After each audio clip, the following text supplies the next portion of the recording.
आप सभी को प्रणाम। साथियों,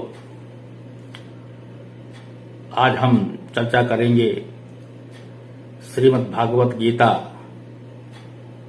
की सामान्य जानकारी और इसके महत्व को। श्रीमद् भागवत गीता हमारे जीवन का मैनुअल है।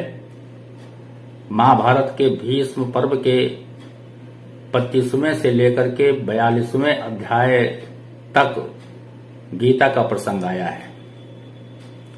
श्रीमद् भागवत गीता में 18 अध्याय व 700 श्लोक हैं, जिसमें 574 श्लोक श्री कृष्ण जी के द्वारा, 84 श्लोक अर्जुन के द्वारा, 41 श्लोक संजय के द्वारा और 1 श्लोक धृतराष्ट्र के द्वारा बोला गया है। इस प्रकार से कुल 700 श्लोकों से श्री गीता आच्छादित है। अगर हम पूरी गीता के 18 अध्यायों का विभाजन करें तो प्रथम 6 अध्याय कर्मयोग पर आधारित, अगले उसके 6 अध्याय भक्ति योग पर आधारित और अंतिम जो 6 अध्याय हैं वो ज्ञान योग पर आधारित हैं। इस प्रकार हम देखते हैं कि पूरी गीता में कर्म योग, भक्ति योग और ज्ञान योग का एक बृहद समन्वय है। साथियों, मार्गशीर्ष माह के शुक्ल पक्ष की एकादशी तिथि, जिसको हम लोग मोक्षदा एकादशी भी कहते हैं, गीता जयंती मनाई जाती है। पूरे विश्व में गीता ही एक मात्र धार्मिक ग्रंथ है जिसकी जयंती मनाई जाती है। इस दिन यानी मार्गशीर्ष माह के शुक्ल पक्ष की एकादशी को भगवान श्री कृष्ण ने कुरुक्षेत्र में अर्जुन को गीता का उपदेश दिया था और इसी के माध्यम से श्री कृष्ण जी ने कुरुक्षेत्र में अर्जुन को गीता के ज्ञान का उपदेश के माध्यम से लोगों को जीवन का सार बताने की कोशिश की थी। वास्तव में गीता का धर्म राष्ट्र धर्म है। यह हमारा मानना है कि यदि हम गीता का विशद अध्ययन करें, पूर्ण रूपेण अध्ययन करें, शुरू से लेकर के अंत तक अध्ययन करें, तो हम देखते हैं कि गीता में किसी धर्म विशेष की व्याख्या नहीं की गई है और ना ही कोई धार्मिक विश्लेषण किया गया है। गीता के प्रथम अध्याय का जो पहला श्लोक है, अगर हम उसको देखते हैं तो वो ये है कि धर्म क्षेत्रे कुरुक्षेत्रे समवेता युवत्स्वा माम का पांडवश्चैवो किम कुर्वत संजया। इसी प्रकार यदि हम गीता के अंतिम अध्याय अर्थात 18वें अध्याय का अंतिम श्लोक देखते हैं तो वहां पर कहा गया है, यत्र योगेश्वरा कृष्णो तत्र पार्थो धनुधरा तत्र श्री विजयो भूति ध्रुवा निरतम तिमम। अगर ध्यान से देखा जाए तो गीता के पहले श्लोक में यानी अध्याय 1 के पहले श्लोक में धर्म शब्द आया है, धर्म क्षेत्र कुरुक्षेत्र। इसी प्रकार से यदि 18वें अध्याय के अंतिम श्लोक पर दृष्टि डाली जाए तो वहां पर अंत में मम शब्द आया है।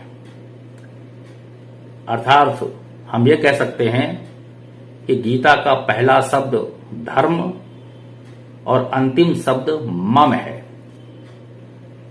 इस प्रकार से संपूर्ण गीता में मम धर्म की व्याख्या की गई है। मम धर्म अर्थात मेरा धर्म क्या है, इसकी व्याख्या की गई है। आज धर्म का अर्थ लोग मजहब से लेते हैं, किंतु गीता में कहीं भी धर्म का अर्थ मजहब से नहीं लिया गया है, रिलीजन से नहीं लिया गया है। गीता में धर्म का अर्थ कर्तव्य बताया गया है। जैसे सैनिक का कर्तव्य अर्थात धर्म है युद्ध करना, शिक्षक का कर्तव्य अर्थात शिक्षक का धर्म है पठन पाठन। इसी प्रकार से जो भी व्यक्ति अन्य सेवाओं में है तो उन सेवाओं में जो उनका कर्तव्य है वो उनका धर्म कहलाता है। गीता में बहुत से ऐसे सूत्र दिए हैं जो कि हमारी समस्याओं का समाधान करते हैं। इसीलिए गीता को हम लाइफ मैनुअल भी कहते हैं। हमारे बीच में शुरू से लेकर के अंत तक बहुत सी समस्याएं आती हैं और हम लोग विचलित हो जाते हैं, समाधान नहीं मिल पाता।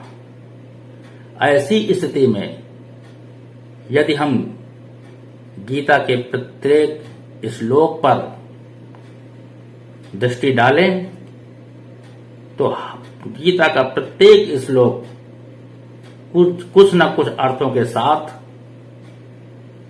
कुछ न कुछ चिंतन जरूर दे जाता है, समस्या का समाधान जरूर कर जाता है। इसलिए गीता जयंती के पावन पर्व पर हम सभी का पुनीत कर्तव्य है, हम सभी का दायित्व है कि गीता का पाठ हम जरूर करें। दूसरी बात, यदि हम गीता का पाठ करते हैं तो ये निश्चित है कि हम हमारे लाइफ में जो भी समस्याएं आती हैं उनका समाधान हम गीता के माध्यम से ही निकाल सकते हैं। चाहे वो सामाजिक व्यवस्था के संदर्भ में हो, चाहे वो आर्थिक दृष्टिकोण के संबंध में हो, चाहे वो राष्ट्र हित के संबंध में हो।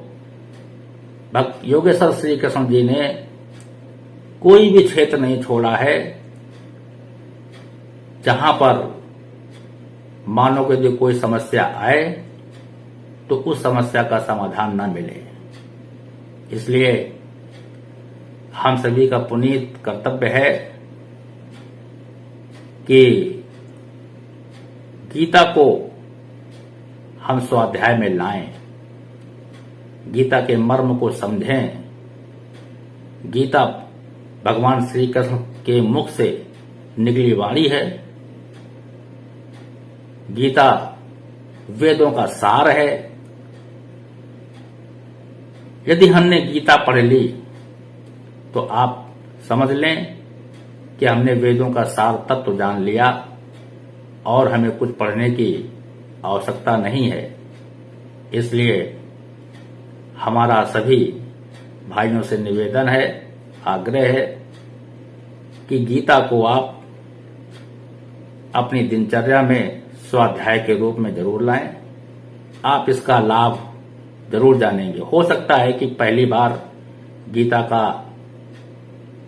को पढ़ने पर आपको समझ में ना आए तो दूसरी बार पढ़ें, तीसरी बार पढ़ें। ये निश्चित है कि एक ना एक दिन गीता आपको समझ में आने लगेगी।